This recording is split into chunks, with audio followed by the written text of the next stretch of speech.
After the death of Carmine Falcone, Oz Cobb seizes the opportunity to take over Gotham's criminal underworld, and nothing is going to stop him. Hey everyone, Luke Ripa here, and welcome to my review for The Penguin, the latest entry in Matt Reeves' The Batman epic crime saga. Before I take you into Gotham's crime underworld, be sure to subscribe and follow Wikos on all socials we're on.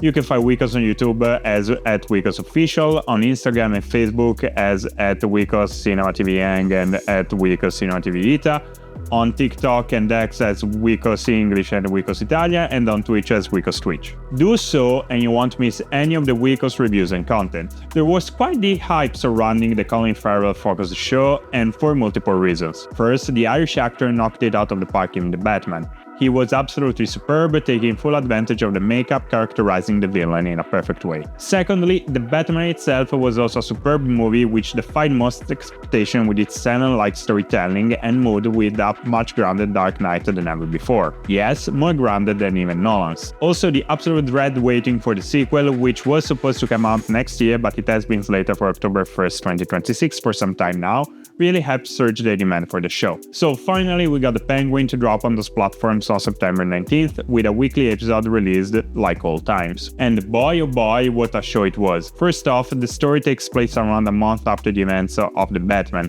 where, as you remember, we are left with a half-destroyed Gotham due to Riddler's flood and the death of crime boss Carmine Falcone. The show wastes no time in putting everything in motion. In the pilot's first 15 minutes, Oz Cobb commits the inciting incident and finds the ally that will be key for the rest of the show. The brilliant writing doesn't stop there, as it continues for the whole show, which is full of twists and turns. To sound that might feel overwhelming, to a degree watching the episodes weekly have not to feel that way, but at the same time, it's needed. Oz is a scumbag. Everyone around him knows that, but he's always in possession of something valuable to bargain with, making him someone to be neutralized. But he is hard to kill and ruthless, so this hunting game in Gotham's concrete jungle keeps evolving in unexpected ways. That said, the show manages to tell the main characters pretty effing well. We have Victor Aguilar, who starts working for Cobb after trying to steal his Maserati's wheel covers. Brilliantly played by Renzi Felice, this character will steal everyone's heart, as his devotion to Cobb comes from a good place, and Oz's interest in the guy can be argued to come from a good place too. Another one is Sofia Falcone, also perfectly played by Christine Milioti, whose arc is masterfully written,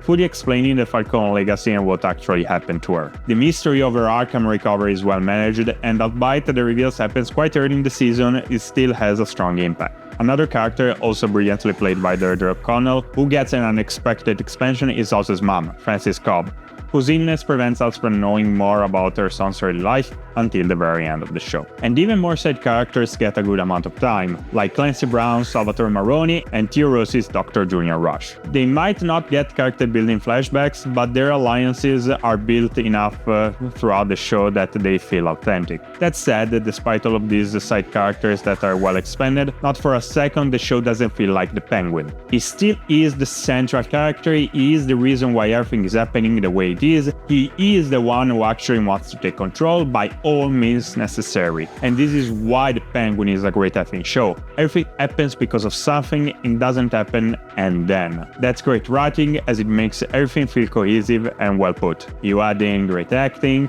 directing, cinematography, and you realize the Lauren LeFranc show ran one of the best shows out there this year. To answer a mildly spoilery question, no, there is no Batman, and the show doesn't really justify that, mostly because I assume this will be answered in the Batman Part 2. And yes, the show will probably make the Batman Part 2 more enjoyable, as the movie will pick up right when the show ends. Finally, yes, it makes you all the more excited for the sequel. Overall, I scored The Penguin with a 9 out of 10. A beautiful show that expands the dirty and rotten world of the Batman by depicting a gang war from the lens of the most despicable and twisted character available. That's it for this review. Did you watch The Penguin? What did you think about it? Do you agree with my take? Let me know down in the comments. Remember to leave a like if you liked the video and subscribe. My name is Luke Ripa, and I'll see you next time.